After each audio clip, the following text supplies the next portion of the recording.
በዛሬው የኢትዮ ስታርታፕ መድረክ የነገዋን ዓለም የመቀየር አቅም ያላቸው ድንቅ ጀማሪ ስታርታፖች የላቀ ሐሳባቸውን ይዘው ዳኞች ፊት ይቀርባሉ።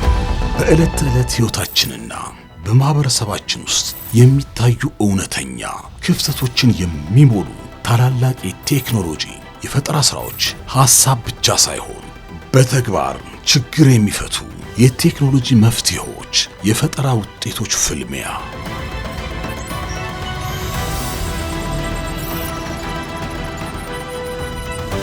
እነዚህን ፈጣሪዎች መዝነው ወደ ቀጣዩ ደረጃ የሚያሸጋግሩት አንጋፋ ዳኞችን ከወንበራቸው ተሰይመዋል። ፈጠራ፣ ዕውቀትና እልህ አስጨራሽ ፉክክር የሚታይበት የዚህ ሳምንት ልዩ ዝግጅት አሁን ተጀምሯል።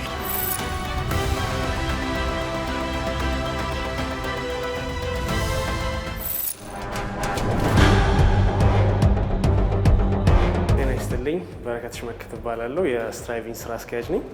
ዛሬ በኢትዮ ስታርታፕ ላይ በመወዳደራችን በጣም ደስተኞች ነን። እንዲሁም ደግሞ ስትራይቪንግ ከእናንተ ጋር ዛሬ ልደቷን እያከበረች ስለሆነ ተጨማሪ ደስታ ይሰማኛል። አመሰግናለሁ።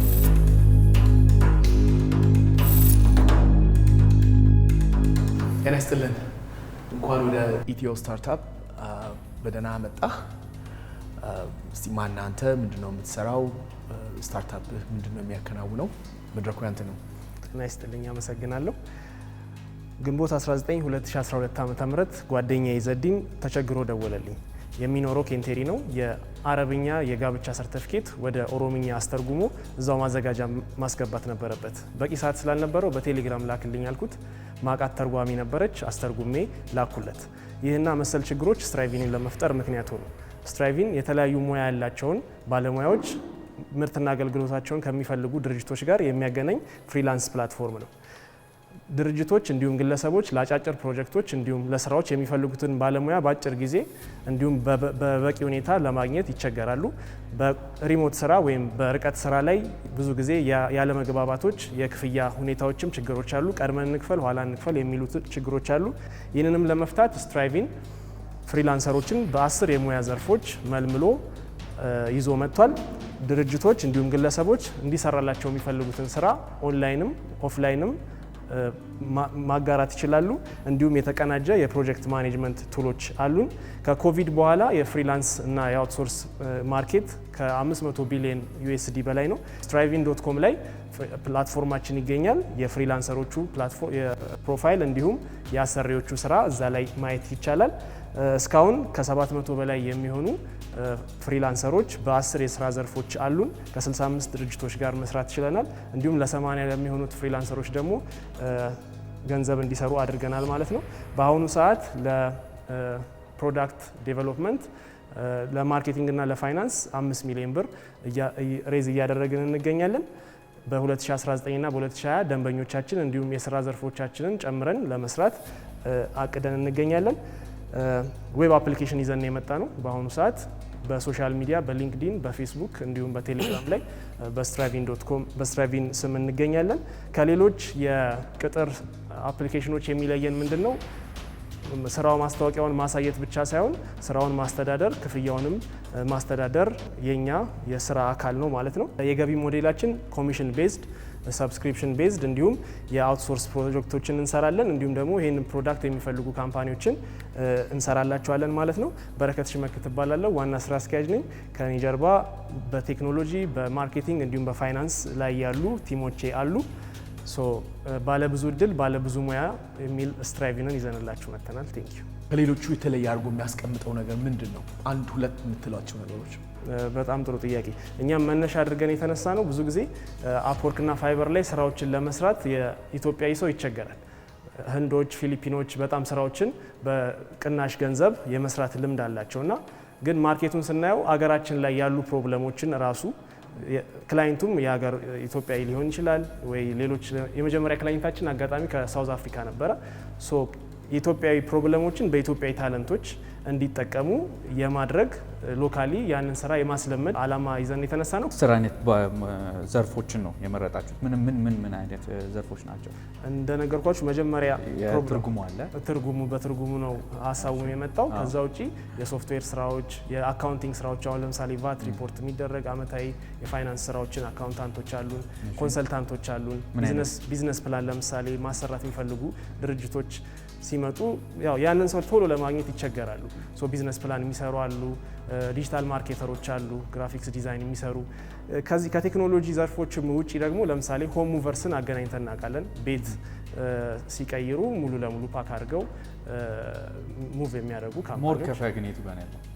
ሞር ከፋይ ያለው እስካሁን ድረስ ቴክኖሎጂ ላይ ነው፣ ወደ የሶፍትዌር ላይ ነው። አዎ ሞር ከፋይ ያለው እዛ ላይ ነው። ምክንያቱም አንዳንዶቹ ሬንጃቸው የክፍያ ሬንጃቸው ትናንሽ ነው። ለምሳሌ ትርጉም ስራ ትናንሽ ነው፣ እዛ ጋር ያለው ኦፕሬሽን ብዙ ነው። ግን ገንዘቡ ያለው ግን ትላልቅ ፕሮጀክቶች ላይ ነው። ማርኬት ላይ ኮምፒውተር አላችሁ ወይ? ያንን ሪሰርች ሰርታችኋል ወይ የሚለውን ነው። ከሰራችሁ ደግሞ ቅድም እየተጠየቅ እንደነበረው ዩኒክ የሆነው ነገር የእናንተ ምንድን ነው? ወይም ደግሞ ሪሰንትሊ ለምሳሌ እኔ እናንተን ፕሮዳክት መስራት ብፈልግ ልደግመው ወይም ደግሞ ላልችል የምችለው ነገር ምንድን ነው ያሳስባለን? ብዙዎቹ ፕላትፎርሞች የስራ ማስታወቂያ ናቸው እንጂ የፍሪላንስ ፕላትፎርሞች አይደሉም። ስራ ማስታወቂያ ይወጣባቸዋል፣ አሰሪው በዛ ላይ ይቀጥራል። እኛ ጋር ግን ያለው ላይክ ስትራይቪን እንደ ቢሮ ሆኖ ኦንላይን የሚሰራበት ክፍያ የሚያገኝበት ነው። አንዳንድ ካምፓኒዎች ጀምረው ያቋርጡ አሉ። ይሄን ነገር ኮንሲስተንትሊ በደንብ ማስተዋወቅና የማርኬቲንግ ስራ እንደሚያስፈልገው አውቀናል። ከዛ ውጭ እኛ ጋር ያለው ለየት የሚያደርገን ምንድነው? ኦልሬዲ ክላይንት ቤዝ ይዘናል፣ ፍሪላንሰሮች አሉን፣ ኤኒታይም ዴሊቨር ልናደርጋቸው የምንችላቸው። ዛሬ ከሚመጣ ሰው እነዛ እኛ ያሉን ትራንዛክሽኖች ለየት ያደርጉናል ብዬ አስባለሁ። ምን ያህል ከስተመር አላችሁ አለ? አሁን ላይ 700 ፍሪላንሰሮች ታለንቶች፣ እንዲሁም 65 ደንበኞች አሉ። ዌይቲንግ ሊስት አላችሁ? አሁን ፕሮዳክታችሁን እየፈለገ ያለ ዌይቲንግ ሊስት ኦልሬዲ ያው ይዘን የሰራናቸው ፕሮጀክቶች አሉ፣ ኦልሬዲ የያዝናቸው እነሱን እየቀጠልን ያለ ነው። ኦልሬዲ ያው በእኛ አቅም በእኛ ቲም ሌቭል ከዚህ በላይ ኤክስፓንድ ማድረግ ስላልቻለን ኦልሬዲ ያሉን ከስተመሮች ነው እያስተናገድን ያለ ነው። ስለዚህ ለቀጣይ ማርኬታችሁን የማስፋት ፕላን የላችሁ ማለት ነው? የማስፋት ፕላን አለን። ምንድነው ፕላናችሁ? አንደኛ ነገር ምንድነው የስራ ካታጎሪዎችን መጨመር እንፈልጋለን። እስካሁን 10 ካታጎሪ ነው ያለን። ዓለም ላይ freelancer.com የሚባል ሳይት አለ። እዛ ላይ ከ2700 በላይ የስራ ዘርፎች አሉ። የስራ ዘርፉን መጨመር እንፈልጋለን። ይህን ማኔጅ ለማድረግ ደግሞ እያንዳንዱ ስራ ዘርፍ ላይ ኤክስፐርት የሆነ ሰው ሊያስፈልገን ይችላል፣ ብዙ ኢሹዎች ስላሉ ማለት ነው። እነዚህ ነገሮች አድርገን ለማስፋፋት እናስባለን። የቢዝነስ ሞዴላችሁ ላይ ክሊር አልሆነልኝም እና እንዴት ነው ሰስቴን ለማድረግ ፕሮፊታብል ለመሆን ያሰባችሁትና የቢዝነስ ሞዴላችሁ በደንብ ኤክስፕሌን ብታደርግ። በጣም ጥሩ። የመጀመሪያው ቢዝነስ ሞዴላችን ኮሚሽን ቤዝድ ነው። እስካሁን ድረስ ከአሰሪው ነው ቻርጅ እያደረግን ያለ ነው። ከ10 እስከ 15% ከፕሮጀክቱ ስትራይቪን ቻርጅ ያደርጋል። ከዛ ውጪ ደግሞ ሰብስክሪፕሽኖች አሉ። ድርጅቶች በቋሚነት ብዙ ጊዜ የሚቀጥሩ ከሆነ አመታዊ ሰብስክሪፕሽኖች እየከፈሉ የእኛን ፍሪላንሰሮች እንዲጠቀሙ እናደርጋለን። የአውትሶርስ ስራ ደግሞ ሙሉ ለሙሉ ፕሮጀክቱን እኛ ወስደን በእኛ ፍሪላንሰሮች የምናሰራቸው ከኮሚሽን የዘለለ የተሻለ ገቢ የምናገኝበት የአውትሶርሲንጉ ዊንግ ነው። ከዛ ውጪ ደግሞ ተመሳሳይ ፕሮዳክቶች ለካምፓኒዎች ለራሳቸው ኢንሃውስ የሚፈልጉ ካምፓኒዎች አሉና ያንን በዋይት ሌብል ለምሳሌ የመጀመሪያው ክላይንታችን ይህንኑ ፕሮዳክት ለራሴ ካምፓኒ ስሩልኝ ብሎ ነበርና በዛም ዌይ እየሰራ እንገኛለን። እስካሁን ድረስ ባለው ምን አይነት ፈንዲንግ ሜተድ ነው ተጠቅማችሁ ከመስከረም ጀምሮ እስካሁን ድረስ የመጣችሁት? ቲማችሁ በፉል ካፓሲቲ እየሰራ ያለ ቲም ነው ወይስ ፓርሻል የሆነ ታይምን ኮንትሪቢዩት በማድረግ ነው እዚህ ላይ እየሰራችሁ ያላችሁት? እስካሁን ድረስ በይበልጥ በራሳችን ካፒታል ነው ይሄን ነገር የጀመርነው። ከዛ በኋላ የተለያዩ ለምሳሌ ኢኖቢስ ኬ ላይ እንደዚሁ ተወዳድረን የመጀመሪያ ያገኘነው ድጋፍ ከኢኖቢስ ኬ ነበረ። ወደ 300 ሺህ ብር ከኢኖቢስ ኬ አግኝተናል። ያንንም ኢሚዲየትሊ ካምፓኒያችን ላይ ኢንቨስት አድርገ ነው እየሰራንበትን ያለ ነው።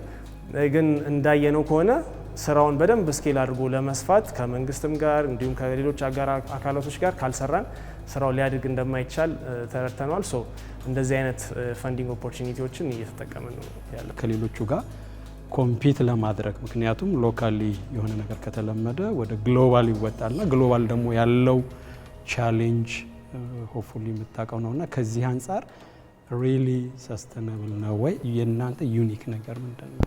እኛ ምን ዩኒክ የሚያደርገን ነገር አለ? አንድ ክላይንት ወደ እኛ ሲመጣ ኮንፊርም የምናደርጋቸው ነገሮች አሉ። ሶ ለምሳሌ ያን ፕሮጀክት የሚሰራለትን ፍሪላንሰር ራሱ መልምሎ ሊያገኝ ይችላል ፕላትፎርሙ ላይ በማየት ወይም ደግሞ እኛ ራሳችን እንደ አውትሶርስ ፕሮጀክት ልንሰራለት እንችላለን። ሶ ኤኒ ታይም ያ ፕሮጀክት በሱ በሚፈልገው ሌቭል ካልተሰራ አንደኛ ካሽባክ እናደርጓለን፣ ሁለተኛ ደግሞ ሌሎች ኢሚዲየትሊ ሌሎች ፍሪላንሰሮች ስላሉን እዛው ላይ ሌላ ተጨማሪ ፍሪላንሰር ስዊች እንዲያደርግ እድሉን እንሰጠዋለን ማለት ነው። ከሰስቴናቢሊቲ ጋር ምንድነው አሁን ባላንስ እያደረግን ያለ ነው። ያሉንን ክላይንት ቤዞችና ፍሪላንሰሮቻችንን ማች እያደረግን እየተንቀሳቀስን ነው ያለ ነው። ሶ ክላይንት ቤዛችንን ለማስፋፋት ሞር ፕሮጀክት ስናገኝ ነው ሰስቴኔብል የሆነ ኢንከም ልናገኝ የምንችለው ማለት ነው። ሶ ያንን ለማድረግ ስፔሻሊ ሊንክዲን ላይ አግሬሲቭሊ ክላይንቶችን ሪች አውት የምናደርግበት ሚንስ አለን። የፍሪላንሰር ካምፔኖችን በመስራት ሞር ሰስቴኔብል የሆነ ኢንፑት እንድናገኝ። የቲም ኮምፖዚሽናችሁስ? ሶ የቲም ኮምፖዚሽናችን አንደኛ የቴክ ባክግራውንድ ያለው ቲም አለን። ሶ እኔም ኔትወርክ ላይ ሶፍትዌር ላይ ከ10 ዓመት በላይ ሰርቻለሁኝ። ኮፋውንደሬም እንደዚሁ ሶፍትዌር ዴቨሎፐር ነው። የኤአይ አማካሪም አለን። ፕላስ የማርኬቲንግ እና የፋይናንስ ሊደርም አለን። ከዛ ውጪ ኤክስተርናል ኮንሰልታንቶችን ኮንሰልት የምናደርጋቸውም ኮንሰልታንቶች አሉ። የኤአይ ፓርቱ ሲስተሙ ላይ ምኑ ጋር ነው አጠራርገ? ያ የኤአይ ፓርቱ ሶ ማቺንግ ላይ ሶ ለምሳሌ አንቺ ዛሬ የሆነ ስራ አካውንታንት ብትፈልጊ ለዛች ታይትል ማች የሚያደርገውን ባለሙያ ኢሚዲየትሊ ማች እንዲያደርገው ኤአይ አልጎሪዝሞችን ኢምፕሊመንት እያደረግን ኦልሬዲ ትሬን ያደረግናቸው ነገሮች አሉ፣ ግን ሞር ደግሞ ኢፌክቲቭ እንዲሆን ማቺንግ አልጎሪዝሞችን እንጠቀማለን። አት ሴም ታይም ደግሞ ለፍሪላንሰሩም እስካሁን ያጋጠመውን ፌለር ፐርፎርማንሱን አይቶ እንደዚህ አይነት ነገር ብታስተካክል ሞር ስራ ታገኛለህ፣ እንደዚህ አይነት ስኪል አድ ብታደርግ ሞር ስራ መስራት ትችላለህ የሚሉ ትሬንዶችን አድ ለማድረግ እንሰራለን። እናመሰግናለን። ውጤት በኋላ። እሺ ቴንክ ዩ ሶ ማች።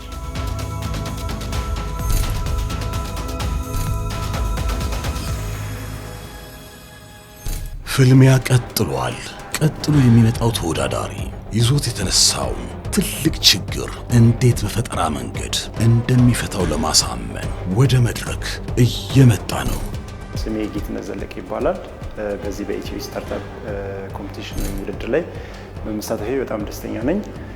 እኔም ደግሞ በዚህ ውድድር ላይ አዝመራ ኤአይ የሚባል አንድ በግብርና ላይ ትልቅ ምርታ ወይም ደግሞ ትልቅ ለውጥ ሊያመጣ የሚችል አፕሊኬሽን አዘጋጅቻለሁ። አብረን ይህንን ነገር እናየዋለን። እኔም አሸንፋለሁ ብዬ ተስፋ አደርጋለሁ። አመሰግናለሁ።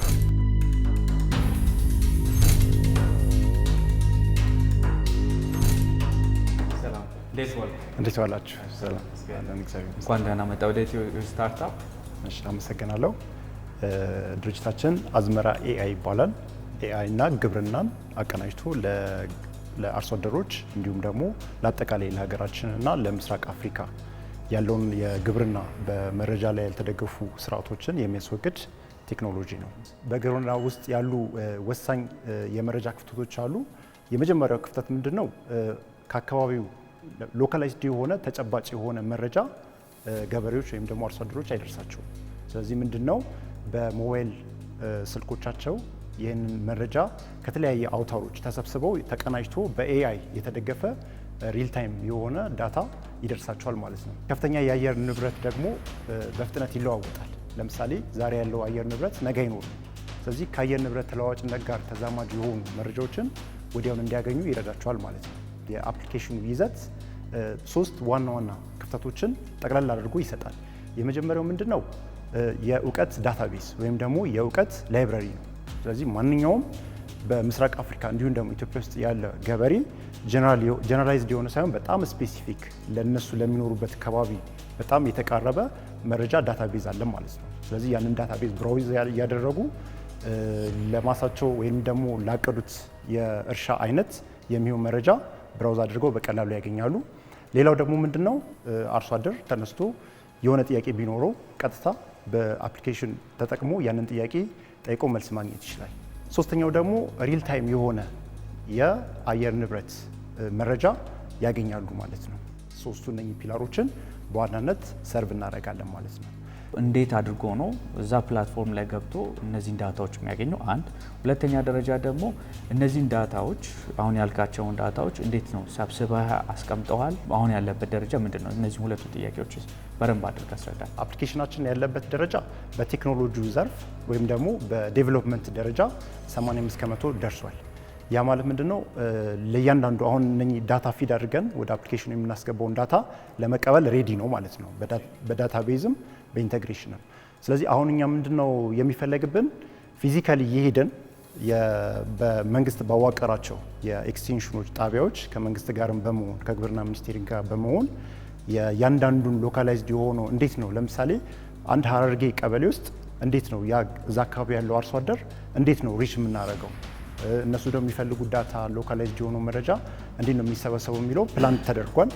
ይህንን ኢንቨስትመንት ባገኘንበት ሰዓት ምንድን ነው የምናደርገው? ከእያንዳንዱ ኤክስቴንሽን ተወካዮች ጋር እኛ በቅርበት ተመዝግበን እንሰራና እነሱ የሚፈልጉት ዳታ እኛ የምንፈልገውን ፊድ ያደርጉናል። እኛም ደግሞ ያንን ፊድ ዳታ ካጠናከርን በኋላ ምንድነው የምናደርገው? ዩኒፋይድ የሆነ ዳታ ቤዝ ይኖረናል ማለት ነው። አርሶ አደሩ እንደዚህ አይነት ችግር እያጋጠመው እንደሆነ ቫሊዴት ያደረጋችሁበት መንገድ ምንድን ነው? ወይስ ኢንተርቪው አድርጋችኋል ወይ ሌላም ነገር? ጥሩ ጥያቄ ነው። በእርግጥ እኔ ይህንን አይዲያ እንዳመንጫ አንድ ግለሰብ ኦልሞስት ከ2007 እንደ ኢትዮጵያ አቆጣጠር ጀምሮ ለተለያዩ የቴሌኮሙኒኬሽን ስራዎች እዞር ነበረ እና በምዞርበት ሰዓት የሀገሪቷን አጠቃላይ ያለውን ጂኦግራፊ፣ የሰው አሰፋፈር እንዲሁም ደግሞ ግብርናው እንዴት ይሰራል፣ የት ቦታ ምን አይነት ነገር አለ የሚለውን በጣም እያጠናኝ ነው የቆየሁት እና ኦልሞስት በሳምንት 3-4 ከተሞች ይሄድ ነበረ። አርሶ አደሮቹን አግኝተን እናወራቸዋለን። አሁን ምንድነው እንዴት ነው አዝመራው እንዴት ነው ጥሩ ነው ወይ ምናምን ብለን ኢንተርቪው በምናደርጋቸው ሰዓት ያለውን ፊድባክ ይነግሩናል የተወሰነ ማለት ነው እና በረጅም ጊዜ ሂደት ይህንን ነገር እኔ ያስተዋልኩት ምንድነው ገበሬዎች በእንደዚህ አይነት ነገር ቢታገዙ በጣም የተሻለ ምርታማ እንደሚሆኑ እዛ ድምዳሜ ላይ ደረሱ ማለት ነው። የኤአይ ቴክኖሎጂ ምንድን ነው እናንተ ፕላትፎርም? የኤአይ ቴክኖሎጂ ሁለት ፐርፐዝ አለው። የመጀመሪያው ፐርፐዝ አርሶ አደሮች ቀጥታ በራሳቸው ቋንቋ በቮይስ ሚሆን በቴክስት ጥያቄ ካላቸው ጥያቄ ይጠይቁና ልክ እንደነ ቻት ጂፒቲ ወይም ደግሞ ሌሎቹ በጉግል የሚመረቱ ወይም ሌሎች ኤአይ ቤዝድ ሳይሆን በቃ ፎከስ ኤሪያው ግብርና የሆነ ከዛን ደግሞ ወደ ኢትዮጵያና ወደ ምስራቅ አፍሪካ በጣም ሎካላይዝድ ያደረገ ዳታቤዝ ጋር ኮሚኒኬት የሚያደርግ ኤአይ ነው የሚሆነው ማለት ነው። ስለዚህ አልሰራችሁትም? አሁን ላይ ተሰርቷል። ሰርታችሁታል? ዳታ ሴት ከየት ወሰዳችሁ? ኖ ማለት ዳታ ሴት ይሄኛው ዳታ ሴት ኦልሬዲ በእነኚህ ኤልኤልኤሞች እንትን የተሰራ ዳታ ሴት ነው። ይሄ ሎካላይዝድ የሆነ የኛ ሀገር የለውም። ስለዚህ ያንን እንደ ፕሮቶታይፕ ቴስት አድርገን ጥሩ ነው። ኦልሞስት አብዛኛው አሁን ጉግልን ብንወስድ በጣም ሪል ታይም የሆነ ከኢትዮጵያ ለምሳሌ ሪሰርቾች የተሰበሰቡ ዳታ ቤዝ ወስደው ነው ትሬኒንግ የሰሩት። ስለዚህ አብዛኛው መረጃ ሞሮለስ በ3-4 ዓመት ሬንጅ ውስጥ ተካቷል ማለት ነው። በስራ ምክንያት ኦብዘርቭ ያደረግካቸው ፕሮብሌሞች አይ ቲንክ ጥሩ ይመስለኛል። ነገር ግን ልክ ይህንን ፕሮብሌም አይደንቲፋይ ስታደርግ ወደ ስራ ስትገባ ፈርዘር አሰስመንት ሰርተሃል ወይ? ሪሊ ያ ገበሬ ያን ያህል ይከፍላቸዋል? አንደኛው የዲጂታል ሊትሬሲው፣ ሁለተኛው ከክፍያ ጋር በተያያዘ፣ ሶስተኛ ሚኒስትሪ ኦፍ አግሪካልቸር፣ አግሪካልቸራል ትራንስፎርሜሽን ኤጀንሲ እና ሌሎችም በዚህ ላይ እየሰሩ አሉ እና ከዚህ አንጻር የእናንተ ለገበሬው ይዛችሁ የመጣችሁት ሳም ዩኒክ እና ኮር ኮምፒቴንሲ አጌንስት ቅድም ሜንሽን ካደረግኳቸው ሲስተሞች ወይም ፕሮዳክቶች አንጻር ብትመልስልኝ ማለት ነው። ስለዚህ ይቅርታ፣ ስለዚህ ምንድን ነው የሚለያችሁ ነው? ኤግዛክትሊ አጥንታችኋል ወይ? ምክንያቱም ኦልሬዲ ከዚህ በፊት በኤቪአር በኤስኤምኤስ በሬዲዮ በቴሌቪዥን አለ።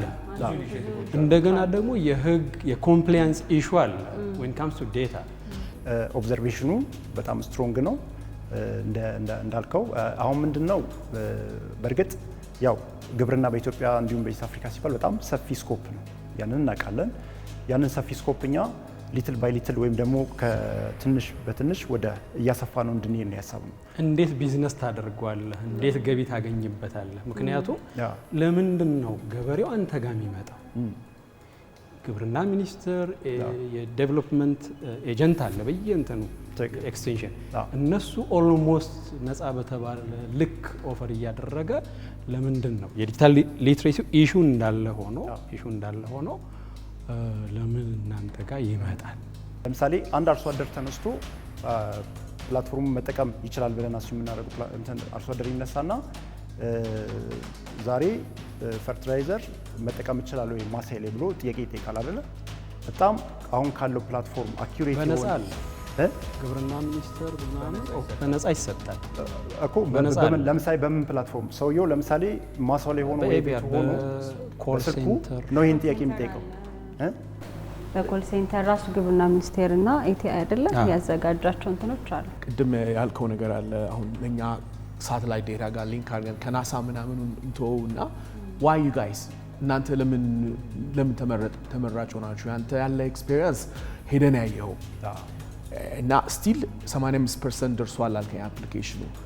ለምን የሆነ አንድ ወረዳ ወስደህ ዴታ ኤክሰልም ላይ መሙላት ትችላለህ። እኔን አሁን ኤአይ ያለ አይደለም ዴታ አናሊቲክስ ይሰራል። ለምን አልሞከራችሁ? ያሱ ነው። ሁለተኛ ይሄ አሁን አግሪካልቸር ላይ ያለው ሪያሊቲ ትንሽ አልነገርከንም። ጓደኞች ያሉትን ደብል አረግ ኤቲአይ ሄደሃል ወይ? ምን አላቸው? ኢሲኤክስ ሄደሃል ወይ? ምን አላቸው? ክፍያ has digitizing 1 million farmers data እነዚህ ኦልሬዲ ahead of እንትን ናቸው። መሬት ላይ ወርደን ቀጥታ አሁን በተዘረዘረው መንገድ ሄደን ብዙም ገፍተን አላናገርንም። ቤዚካሊ እኛ ከውስጣችን የመነጨ እንትን ነው የመጀመሪያው አይዲያው። ይህንን ነገር እኛ ብናግዝ አሁን ለምሳሌ ሪሰርቹ ምን አይነት ተቋማት ይህንን አገልግሎት እየሰጡ ነው የሚለው የሆነ ታይም ላይ ኦፍኮርስ እንሰራዋለን ብለን እናስባለን። ይሄ ኢኒሺዬቲቭ የስታርታፕ ውድድሩ ሲመጣ ከመምጣቱ በፊት ነው ኦልሬዲ እኛ እንደ ሆቢ ይህን ነገር ሰርተን የነበረው። ስለዚህ ይህንን ለምንድን ነው ማንሞክረው? ቢኮዝ ኦልሬዲ ያሉ ፕላትፎርሞች አሉ። እኛ የእነሱን ፕላትፎርሞች እያንዳንዱን አጥንተን ምንድን ነው የምናገረው? ሲስተማችን በጣም አዳፕታብል ነው። ለምሳሌ የጎደለውን ለመሙላት በጣም ቅርብ ነው። ምክንያቱም ፕላግ ኤንድ ፕሌይ ነው ሲስተማችን። ቅድም እንዳልነው ለምሳሌ ላይብረሪ አላቸው ወይ? ቅድም አሁን ላይብረሪ አንስተናል አይደለም? ላይብረሪ አላቸው ወይ? ኦኬ ላይብረሪ ካላቸው ደግሞ የኛ ላይብረሪ ምን አይነት ይሁን ብለን መቀየር እንችላለን። ውጤቱን በኋላ እናስወቃለን። እናመሰግናለን።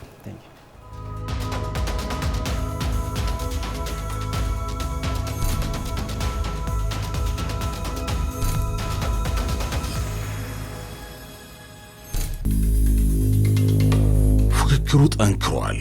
ቀጣዩ ተወዳዳሪያችን የዳኞችን ቀልብ ለመሳብና በፈጠራው በልጦ ለመገኘት በከፍተኛ ዝግጅት እየመጣ ነው።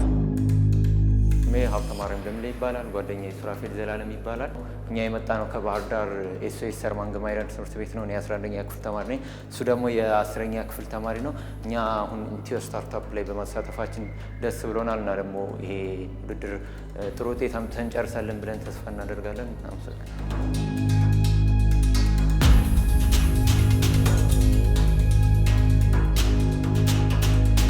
እንኳን ደህና መጣችሁ ወደ ኢትዮ ስታርታፕ። ዝግጁ ናችሁ? መድረኩ የእናንተ። የሰራንላችሁ ፕሮጀክት ኢትዮኪ ይባላል። ይህንን ኢትዮኪ እንድንሰራ መጀመሪያ ያነሳሳን ነገር ምንድን ነው? ኢትዮጵያ ላይ እየተስፋፋ ያለ አንድ ኮር የሆነ ፕሮብለም አለ። ይህ ምንድን ነው? ፊሽንግ አታኮች ነው። ፊሽንግ አታኮች በባንኮች ጋር ሊሆን ይችላል፣ ሶሻል ሚዲያ አካውንቶች፣ ብዙ ነገሮች እየተሰረቁ ይገኛል። ሌላው ደግሞ ኪዎች፣ እነዚህ አይነት ሴኪዩር የሆኑ ኪዎችን ለመጠቀም ኢምፖርት ማድረጉ በጣም ኮስቲ ነው። ከዛ በተጨማሪ ደግሞ ላንጉጅ ባሪየር አለ which is እንግሊዘኛ ብቻ ነው እነሱ ሰፖርት የሚያደርጉ። ስለዚህ ይህን በመከተል ሁለት ምሰሶዎችን የሚይዝ አንድ ሲስተም ያለ ሲስተም ነው የሰራንላችሁ። መጀመሪያው ምንድነው? እቺን ሃርድዌር ሴኩሪቲ ኪ ነው እንደ ፕሮቶታይፕ የሰራ ነው። ምድር የሚያደርግ ከባክኤንድ የሚመጡ ሳይኖች ክሪፕቶግራፊክ ሳይን ቻሌንጅ ሳይን ያደርጋል። አክሰስ እንዲሆን ያደርጋል ማለት ነው። ሌላው ደግሞ ከዚህ በተጨማሪ ስለ ሳይበር ሴኩሪቲ ቤዚክ የሆነ ፋውንዴሽን የሚሰጥ ሳይበር አካዳሚ ሰጥተናል ማለት ነው። ስለዚህ ይህንን ኢትዮኪ ለምን ይመረጣል ብለን ስናይ ኮምፒቲሽናችን ዩቢኪ እና ጉግል ታይታን አሉ እንደዚህ አይነት ኪዎችን ማኑፋክቸር የሚያደርጉ። ስለዚህ ምንድነው እኛ ተመራጭ የሚያደርገን? አንደኛ ኮስቱ በጣም ኤፌክቲቭ ነው። $15 ነው እኛ ይህንን የምንሸጠው። ዩቢኪና ጉግል ታይታን $50 $40 ከዛ በላይ ነው ኮስት የሚያደርጉት። ሌላው ላንጉዌጅ ፕሬፈረንስ ነው። እኛ አማሪክም ሌሎችም ላንጉዌጆችን ያካተተ ሲስተም ነው ያለን። ሎካል ሰፖርት አለው። ከዛም በተጨማሪ ኦሪጂኑ እዚህ መሆኑና ለርኒንግ ፕላትፎርም አብሮ ማካተቱ የተለየ ያደርገዋል ማለት ነው። ሶ ይህንን በማለት የገበያ አይነቱን ጠቅላላ ሁኔታ በማየት 60 ሚሊዮን በላይ ኢንተርኔት ዩዘሮች አሉ በኢትዮጵያ።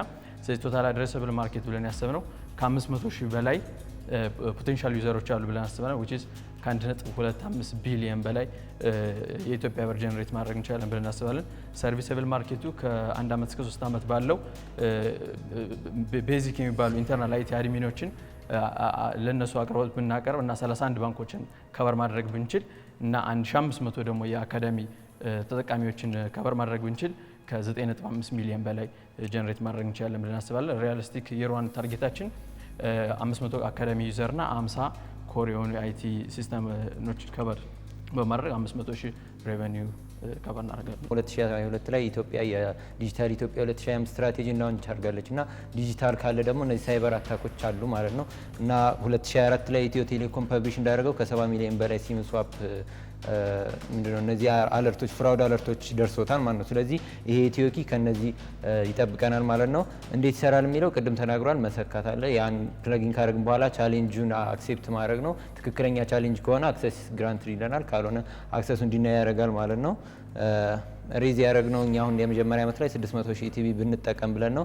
ሶ ለአንድ ሃርድዌር ኪ እስከ 1200 ኮጂስ ይኖረናል ወይም ኮስት ኦፍ ጉድስ የምናወጣው ማለት ነው። ሴሊንግ ፕራይሳችን 2500 አድርገነዋል። ፕሮቶታይፕ ውስጥ አለ፣ ግን ከሲስተም ዋይዝ ምን ደረጃ ነው ያለው? አሁን ያለው ደረጃ ፕሮቶታይፕ ላይ ያለው አካዳሚውን ኦልሬዲ ተማሪዎች እንዲጠቀሙት አድርገን ትምህርት ቤት ላይ የአይሲቲ ኮዲንግ ክለብ ተማሪዎች እንዲጠቀሙት አድርገን ከ50 በላይ ተማሪዎች ይጠቀሙታል። ይህንን ግን እንደ ፕሮቶታይፕ ሎካል የሆነ አንድ ዩኒቨርሲቲ ሲስተም ላይ እንዲሰራ አድርገን ተጠቅመንበታል። የት ዩኒቨርሲቲ? እኛ ራሳችን ዴቨሎፕ አድርገን ለዴሞንስትሬሽን የሰራ ነው የሰራችሁ ማለት ነው። ቲማችሁ ምን ይመስላል? 3 ሆነን የሰራ ነው። እሱ ሱራፌል ዘላለም ሃርድዌርና ፈርምዌር ሊድ ላይ ሆኖ ነው የሰራው። እኔ ደግሞ ባክኤንድ ላይና ሳይን ቻሌንጆችን ኖረን ያረኩት። ኃይሌ አማኑ አሁን ስላልተመቸው አልተገኘ። እሱ ደግሞ ፍሮንት ኤንድ እና ባክኤንድ ያሉትን እንዲሁም ማርኬት ኢንተርቪውን እሱ ነው ሊድ ነው። ማርኬት ስትራቴጂያችሁ እንዴት ሪሰርች ሰራችሁ? ይሄ ማርኬት ዲማንድ እንዳለ ሌሎችም ሪሰርቾች ማለት ነው። ይህንን ያየነው ምንድነው ብዙ አታክ አሁን ሳይበር ላይ ያለው ነገር እየተስፋፋ ነው፣ ግን ይህንን ሊቀርፍ የሚችል የሆነ ኮር የሆነ ሶሉሽን አልተገኘም። ስለዚህ ተጠቃሚዎች ግን ከ60 ሚሊዮን በላይ አለ። ማኑፋክቸር የሚያደርግ ግን ኢትዮጵያ ላይ የሚያመርት ይህንን ኪ ስለሌለ በተጠቃሚ ደረጃ ከ500,000 በላይ በመጀመሪያው ዓመት እናገኛለን ብለን አስባለን። እና ለሪሰርች ደግሞ የተጠቀምናቸው የተለያዩ ባንኮች ዌብሳይቶች ላይ ያሉ የእነሱ ተጠቃሚዎች ብዛትና እንዲሁም የኤአይ ገዛንም ተጠቅመናል። የቶታል ኢትዮጵያ ውስጥ ያሉ ኢንተርኔት ዩዘሮች ምን ያክል ናቸው፣ ምን ያክሉስ ሃርድዌር ኪ ይጠቀማሉ የሚለው እስካሁን ድረስ በታዘባችሁት ምን ያክል ይሄ በተለይ ከኪ ጋር በተያያዘ ምን ያክል ቨልነራቢሊቲዎች አሉ?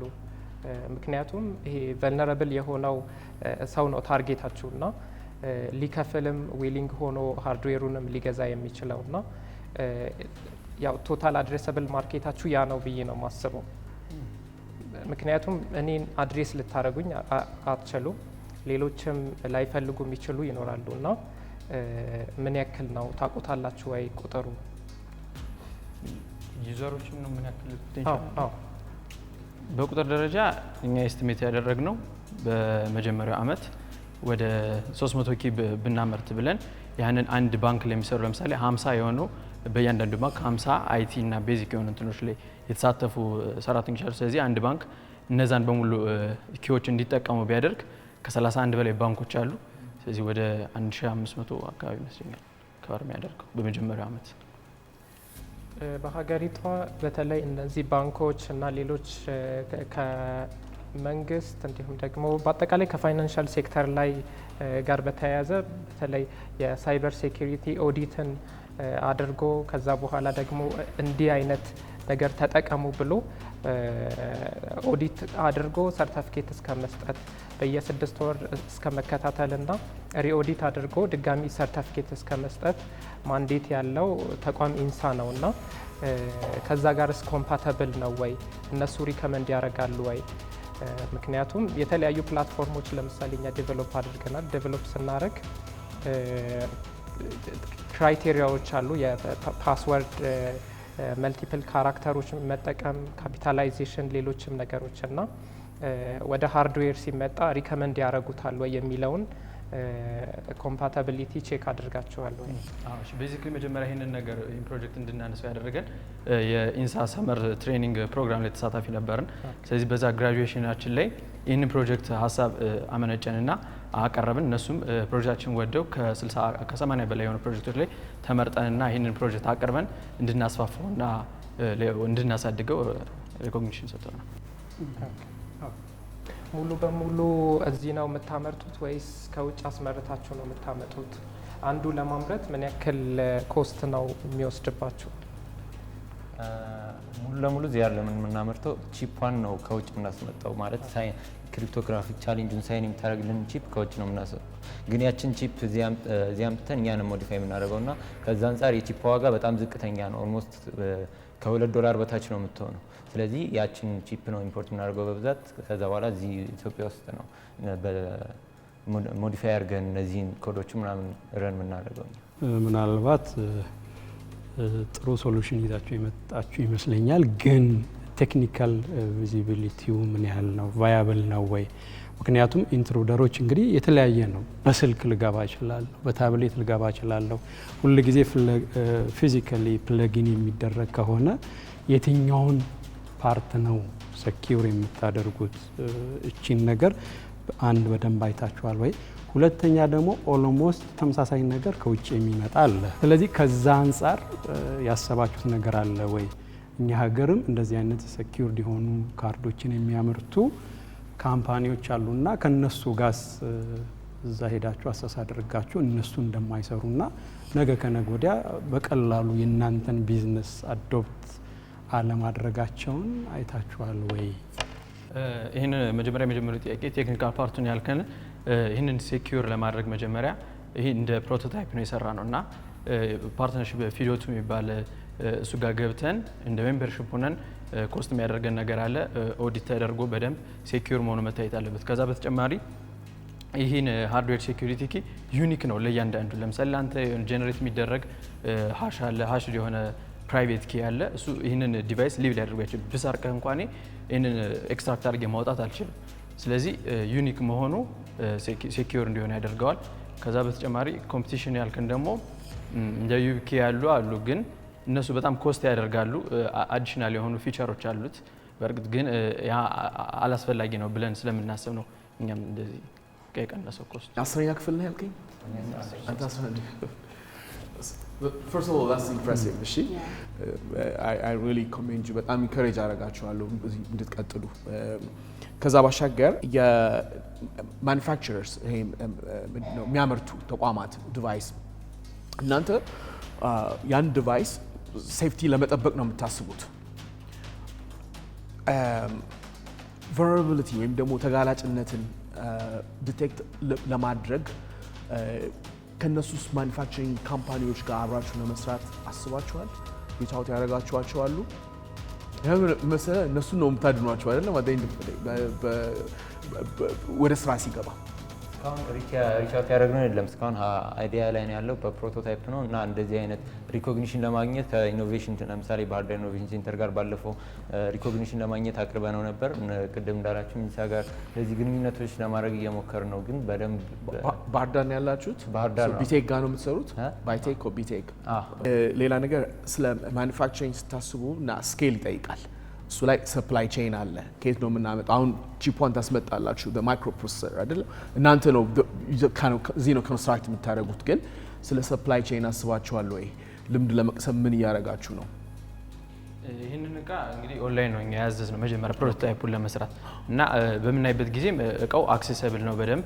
እኛ ከመጣ በኋላ ያንን አሴምብል ማድረጉ ለእኛ ቀላል ነው። እችንን 3D ፕሪንት ያደረግነው ከቨሩንም ሌላውንም እዚህ ኮድ የሚደረገውንም የሚስተካከሉ ነገሮችን በሙሉ እዚህ ነው እኛ የምንሰራቸው። እቃው ግን አክሴሰብል ነው። ኦኬ እሺ፣ ቴንክ ዩ። ጀስት ፕራይዙን ከጠየቀው ጥያቄ ላይ አሁን ይህንን 600 ሺህ ብሩን ሬዝ ለማድረግ ያሰባችሁት አሰምብሊውንም እሱንም ሁሉንም ነገር እዚህ ለመስራት ነው? ሀሳባችሁ እንደዛ ነው? ቺፓን ኢምፖርት ታደርጉታላችሁ $2 ከዛ በኋላ የሚቀረውን ይሄኛውን ከቨሩንና የመሳሰሉትን እዚህ ለማድረግ ነው። በነገራችን ላይ ማምረቱ ብቻ ሳይሆን በ600 ሺህ ሊመረት ይችላል እና ተመርቶ ቁጭ ስቶክ ሊደረግ ሳይሆን መሸጥ አለበት። ለመሽጠት ደግሞ ምን አይነት የሴልስ አውትሌት ነው ለመጠቀም ያሰባችሁት? ማርኬቲንግ ላይ ምን ያክል በጀት ኢንቨስት ታደርጋላችሁ ከ600 ሺህ ወይስ ጀስት ለማምረት ብቻ ነው 600 ሺህ? ማርኬት ኢንትሪ ላይ ሴልስ ማርኬት ኢንትሪ ላይ ከ600 ሺህ 12%ቱን ነው እኛ የመደብነው እዚህ ላይ እና ደግሞ ሪች አውት ልናደርግ ያሰብነው መጀመሪያ ፓይለት ፕሮግራሞችን በመጠቀም ነው። እነዚህ ለምሳሌ የሚያስተምሩ እንደ ግሎብ ዶክ አይነት እነሱ አይነቶች ጋር ሪች አውት በማድረግ ከእነሱ ነው መጀመር። እያንዳንዱ ኢንዲቪጁዋል ጋር ከመሄድ ይልቅ እነሱ ዩዘር ካላቸው ጋር ሪች አውት አድርጎ ለመስራት ነው እኛ እንደ እቅድ የያዝነው። ስለዚህ እስካሁን ድረስ ገና ምንም አይነት ኦፕሬሽን ወይም ገበያ ጥናት ብቻ ነው እንጂ ያደረጋችሁት እንጂ ወደ ፕሮቶታይፕ ወደ ሽያጭ አልገባችሁ። እናመሰግናለን። ውጤት በኋላ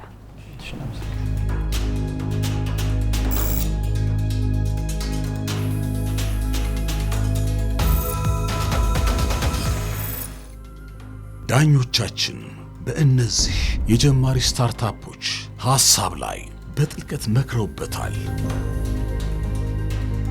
ከእነዚህ ብሩህ አእምሮች መካከል የዳኞችን ልብ ገዝቶ ቀጣዩን ደረጃ የሚቀላቀለው ማን ይሆን? ከጊዜ ጋር የሚደረገው ግብግብ፣ እያንዳንዱ ቃልና እያንዳንዱ ማብራሪያ ተወዳዳሪዎችን ወደ ስኬት ያሻግራቸዋል ወይም ከመድረኩ ያሰናብታቸዋል። በድጋሚ እንኳን በደህና መጣችሁ። ስታርቪን ሲስተም ላይ እኔ ሞር ሪኮመንዴሽኖች ነው ያለኝ። ሲጀመር ኤርሊ ስቴጅ ላይ ይሄ ብሮድ አድርጎ ከመጀመር ይልቅ ስፔሲፊክ አድርጎ መጀመር በጣም የተሻለ ነው ከካታጎሪ ዋይዝ። ከዛም በተጨማሪ ከማርኬት ሴግመንት አንጻር ለምሳሌ አዲስ አበባ ከተማን ታርጌት ልታረጉና የሆነ ስፔሲፊክ የሆነ ካታጎሪ ልትይዙ ትችላላችሁ፣ ኦር ደግሞ መላው ኢትዮጵያን ልትይዙ ትችላላችሁ። ግን ገና ሲጀመር ከሀገር ክሮስ ቦርደር በሆነ መልኩ መጀመር ትንሽ ፈተና ሊሆን ይችላል። ምክንያቱም ማርኬቲንግ ላይ ብዙ ቦታ ነው ታርጌት የምታደርጉት፣ ብዙ ነው ኢንቨስት የምታደርጉት እና ወደ ትክክለኛው ካታጎሪም ለመምጣት ያ ብቻ ሳይሆን በርን የምታደርጉት ኢንቨስትመንት ትንሽ ስለሆነ በትክክል በርን ለማድረግ የሆነ ስፔሲፋይ ብታደርጉት በጣም አሪፍ ነው እላለሁ። 5 ሚሊዮን ለ30% ነው አይደለ ያላችሁት ሬዝ ለማድረግ አይ ቲንክ እሷን ቁጥር ኮንሲደር አድርጓል። ለምን መሰላችሁ? 5 ሚሊዮን ብር በ30% ሬዝ ካረጋችሁ በኋላ ይነቨር ነው። አሁን ዘዴን እንዳነሳው በጣም በርን ካረጋችሁት ከዛ በኋላ ስንቱን ፐርሰንት ኢኩቲ ሼር ሊሰጡ ነው? ቢዝነስ ሞዴላችሁና ከዛ አድሬሰብል ማርኬት ወይም ደግሞ እንደርሰዋለን የምትሉት ገበያ ኢንትረስቲንግ ህንዶችም እየገቡ ነው ብለህ ነበረ። ሶ አይ ሲ ቦቭ ሁለቱንም ጥሩም ያልሆነም ሳይዳ ያለውኝ። አሁን በዚህ ስቴጅ ላይ ለምሳሌ ሪሞት ቲም ወይም ደግሞ ይሄ በርቀት የሚሰራ ቲም የሚለውን ሀሳብ ብትይዙ ጥሩ ነው። እንደዛ ከሆነ አየህ ኮንትራክት ትፈራረማለህ። አሁን እዚህ ያሉት ኢትዮጵያ ውስጥ ያሉ ፍሪላንሰሮች እሱ ላይ በጣም እየሰፋ ነው። ሪሞት ቲም የሚለውን በደንብ ኢምቤድ ብታደርጉ። ሌላ ይሄ ኤስክሮ መኖሩ በጣም ትልቅ አይዲያ ነው። ኤስክሮ መኖሩ ገንዘቡ ሴፍቲ ይሰማ ወይም ደግሞ ሰው ገንዘብ አይጠፋም ብሎ እንዲያስብ ያደርገዋል እና ይሄን ለማለት ነው። እና ሰብስክሪፕሽን የሚል ነገር ብታስቡ፣ ሰብስክሪፕሽን በተለይ አሁን ትራንስሌሽን ላይ 20 ዶክመንት ትራንስሌት ማድረግ በወር ሰብስክሪፕሽን ነው ሰው የሚከፍለው። እነዚህ ለውንና ማስረጃ አይነት ቦታዎች ይጠቅማል። ሱሱን አስቡበት። ከጀርባው ለስትራይቪን የተሰጠ ነጥብ ይሄ ይመስላል በዳኞች። ቀጣዩ ስታርታፕ ኢትዮኪ ነው። ኢትዮኪ ላይ እኔ እንኳን አፕሪሺዬሽን ነው ያለኝ በዚህ እድሜ። ያ ብቻ ሳይሆን በዚህ እድሜ ጓደኞች ደግሞ ተሰብስባችሁ በዚህ የትምህርት ደረጃ ጀስት አፕሪሺዬሽን ነው ያለኝ። ዳኞች ኮመንት መስጠት ትችላላችሁ። የዲጂታል 2030 ናሽናል ፔመንት 2.0 በተለይ ለሳይበር ሴኩሪቲ የተሰጠው ኤንፈሲስ ብዙ ነው። እሱንም እስቲ ለመመልከት ሞክሩ። ምክንያቱም ከፍተኛውን ገበያውም ወደዛም ስለሚሄድ ህግ ቅፋትም እየመጣበት ስለሆነ ይህን ነገር ኢንቱ ኮንሲደሬሽን ውሰዱት። ምክንያቱም ቢዝነሱ የሚጀምረው ለአንድ ለ2 ዓመት አይደለም፣ ለ5 ዓመት ለ10 ዓመት ኢቭን ከዛ በላይም ነው ፒቪትም ልታደርጉበት ስለሚችሉ። ስለዚህ ሞር ገበያ ውስጥ ያለውን ኢኮሲስተም በደንብ አጥኑት። 11ኛ ክፍል ተማሪ ሆናችሁ መስራታችሁ በደንብ አፕሪሼት ይደረጋል። ግን ምንድነው ፈርዘር ማየት ኢቭን እዛ ካለው የኢኖቬሽን ወይም የስታርታፕ ማዕከል አለ ባህር ዳር ከዛ ጋር ክሎዝሊ መስራትና የሜንተርና ሌሎችም ነገሮች ሰፖርት የምታገኙበትን መንገድ መምረጥ ያስፈልጋል። ምክንያቱም ብዙ ነገር እያያችሁ እየተማራችሁ ስትሄዱ ሞር አሁን ያመጣችሁትን ሀሳብ በተሻለ መልኩና እዚህ ሀገር በቀላሉ ሊመረትና ሊሰራ የሚችል ነገር ነው። የሆነ ዲቫይስ ውሰዱና ሪቨርስ vulnerability ቼክ አድርጉ። it could be a router I don't know በተለይ በጣም ኤክስፖዝድ ይሆናሉ ብላችሁ የምታስቡት ብዙ ሰው የሚጠቀምበትን እሱ ሶፍትዌር ላይ እንደዛ አለ አይደል? ይሄ ምንድነው የሚባለው ኤቲካል ሃኪንግ የሚባል ነገር አለ አይደለም? ሲስተሙን እስቲ ሃክ አድርጉት ብለው ይፈቅዳሉ። ግን ያ ምንድነው ክፍተቱን አይደንቲፋይ ካረጋችሁ ቤዚክሊ ትልቅ ነገር ነው የምትፈቱት። እንደዛ ለማድረግ ሞክሩ።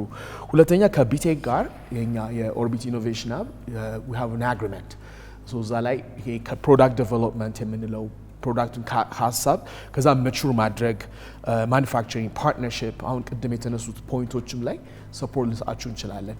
እዛ ላይ ከዳይሬክተሩ ጋር አይ ቲንክ ኃይሌ መሰለኝ ፎሎ አፕ እናደርግ። እሺ እና እንደገና በተጨማሪ ኮንግራቹሌሽን ማለት ፈልጋለሁ ጎበዞች። ይሄ በዳኞች የተሰጠ ውጤት ነው። መልካም እድል ብለናል። ቀጣዩ የአዝመራ ኤአይ ነው። አዝመራ ኤአይ ላይ እኔ ያለኝ ኮመንት ምንድን ነው ግራውንድ ሪሰርቾች በደንብ ብትሰራ። አሁን ቅድም ስጠይቃቸው የነበሩ አብዛኞቹ መልሶቼ ጥያቄዎቼ አልተመለሱም ብዬ አስባለሁ ፐርሰናሊ እና በደንብ ሪሰርች ብትሰራ ከቢዝነስ አንጻር ያዋጣል ወይ የሚለውንም ጨምሮ ማለት ነው። ምክንያቱም አንድ ስታርታፕ እንዲቀጥል ትርፋማ መሆን አለበት። ትርፋማ ለማድረግ ደግሞ እንዴት ነው ሞኔታይዝ የምታደርገው የሚለው ነገር ላይ በደንብ ብትሰራ፣ በቁጥር የተደገፉ መረጃዎች ላይ በደንብ ኢንቮልቭ ብታደርግና ቢዝነሱ እንዲቀጥልም ብቻ ሳይሆን ሰስቴን አድርጎ ፕሮፊታብል እንዲሆን ክሊር የሆነ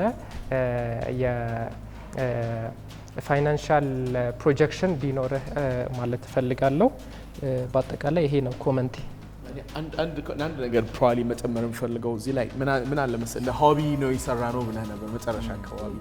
እሱን ላይ ሆቢ ጥሩ ነው፣ ግን ስታርታፕ ከሆነ ሲሪየስ ነው። ምንድነው ብዙዎች የሚሉት እንደውም ካልወሰንክ አትግባበት ይላሉ። ለማስፈራራት ሳይሆን እንደ ሆቢ ከማድረግ አንድ ነገር ነው። እንደ ቢዝነስ ከሆነ ግን ሲሪየስ መውሰድ አለብህ። እሱን ደግሞ የሚያሳየው ነገር ምንድነው መሬት ወርደ መሞከርህ ነው። አይደንቲፋይ ያደረኩት ወይም ለየሁት የምትለውን ችግር እንዴት ፈታው በትንሹ በአንድ ወረዳ ላይ። ሁለተኛ ደግሞ መፍትሄን ለይ። ለኤክስቴንሽን አግሪካልቸር ኤክስቴንሽን ወርከርስ ነው የሚሻለው ወይስ ለገበሬዎች ነው? ትንሽ እዛ ላይ እንትን ይኑር።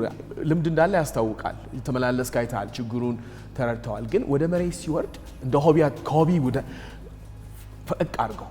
ለዛ ደግሞ ከአንተ ጋር አብሮ መስራት የሚችሉ ፓርትነሮች ያስፈልገዋል እና ጥናቱንም ማጥናት አለብህ።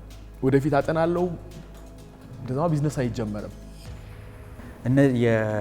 ለገበሬዎች በየአመቱ ከስር የሚከታተሉት የማዳበሪያ ዋጋ ነው። የማዳበሪያ ዋጋውን ኢንፎርሜሽን እንኳን ከስር እንኳን ኢንፎርሜሽን ይሰጣል በኤክስቴንሽን በኩል። እነዚህን ሰዎች መጀመሪያ በረንባት ናቸው። ምክንያቱም ቢዝነስ አት ኤንድ ኦፍ ዘ ዴይ ጦር ሜዳ መግባት ነው። ጦር ሜዳ ከመግባት በፊት ጥይቱ ከየት እንደሚመጣ አታውቅም፣ ምኑ ከምን እንደሚመጣ አታውቅም። መጀመሪያ ላንድስኬፑን በረንብ ማጥናት ያስፈልጋል። እነዚህን ሰዎች እነዚህን አካሎች አይ ቲንክ ኦን አ ፐርሰናል ሌቭል ራሱ ተገናኝተ ማወቅና እንትኑ ኢዝ ቬሪ ማች ኢምፖርታንት። ጀስት ሁሉን ነገር ከአንድ ገበሬ ፐርስፔክቲቭ ማየት በጣም ቀላል ነው አይደለ? ደንበኛ መጨረሻ ገበሬ ነው። ገበሬው ደግሞ ሰፊው ማህበረሰብ እስከሆነ ድረስ ሁሉ ጊዜ ያንን ነገር እንደ አንከር ፖይንት መውሰዱ መልካም። ስለዚህ በዳኞች የተሰጠ የአዝመራ ኤአይን ነጥብ ይሄ ይመስላል። እዚህ ወደ ቀጣይ ዙር ደግሞ የሚኖረው ነጥብ ከቀጣዮቹ ተወዳዳሪዎች ጋር ውይይት የሚደረግ ነው ማለት ነው። መልካም እድል እንመኝላችኋለን ለሁላችሁም። እናመሰግናለን። ፈጠራቸውን የገበያ አቅማቸውንና የቡድን ጥንካሬ ብሎም ሌሎች መስፈርቶች ላይ መሰረት ያደረገው የዳኞች የመጨረሻ ውጤት በዚህ ሳምንት ውድድር በ27.4 ነጥብ ሶስተኛ ደረጃን የያዘው አዝመራ ኤአይ በመቀጠል 40.6 ያመጣው ኢትዮኪ ሆኗል። በ51.8 ነጥብ አንደኛ ደረጃን የያዘው ደግሞ ስትራይቭን ነው።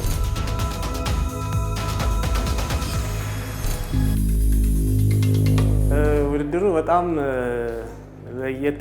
ለየት ብሎብኛል። ማለት ያው ፕሬዘንት አድርጌ ያለውኝ ግን ዳኞች ደግሞ በጣም ብዙ ጥያቄ ጠይቀውኛል። ገንቢ የሆኑ ጥያቄዎችን ጠይቀውኛል እና ያ ሞር ካምፓኒን ምን ያህል ቫልዩ ታደርገዋለህ፣ ስንት ፐርሰንት ኢኩዊቲ ትሰጠናለህ የሚሉ ጥያቄዎችን ጠይቀውኛል። ይሄ ለእኔ ትንሽ ቻሌንጂንግ ነበረ እና እንግዲህ በደንብ ሞክሬያለሁ።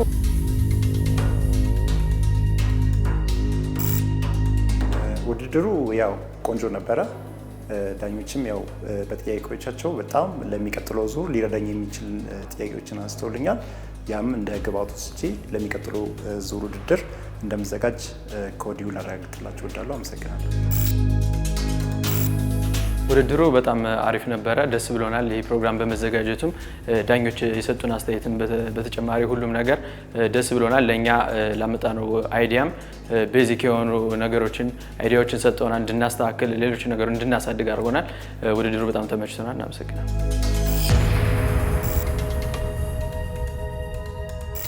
በዚህ መሰረት የኢትዮ ስታርታፕ ውጤት ሰንጠረዥ ላይ ግሎብዶቭ አንደኝነቱን ሲያስጠብቅ ስትራይቨን ደግሞ 51.8 ነጥብ በመያዝ በሁለተኝነት ይከተላል። ተወዳዳሪዎቹ ይህ የውጤት ደረጃቸውን ለመጪዎቹ ሳምንት አስጠብቀው መቆየት ይችሉ ይሆን ወይስ ቦታቸውን ለብርቱ ተወዳዳሪዎች ያስረክባሉ? በቀጣይ ሳምንት የኤአይ አጠቃቀምን የሚያቀላጥፈው ረዳት ኤአይ ዘመናዊው የግብርና መፍትሄ ኬፋርምን እንዲሁም ዳታ ብሪጅና ፊውል ፋውንደር የመሳሰሉ ችግር ፈቺ ቴክኖሎጂዎች በሰፊው የምናይ ይሆናል። የዛሬው አጓጊ ውድድራችን በዚህ መልኩ ተጠናቋል። የፈጠራ ፍለጋ ጉዟችን ግን ይቀጥላል። መልካም ሳምንት። ኢትዮ ስታርታፕ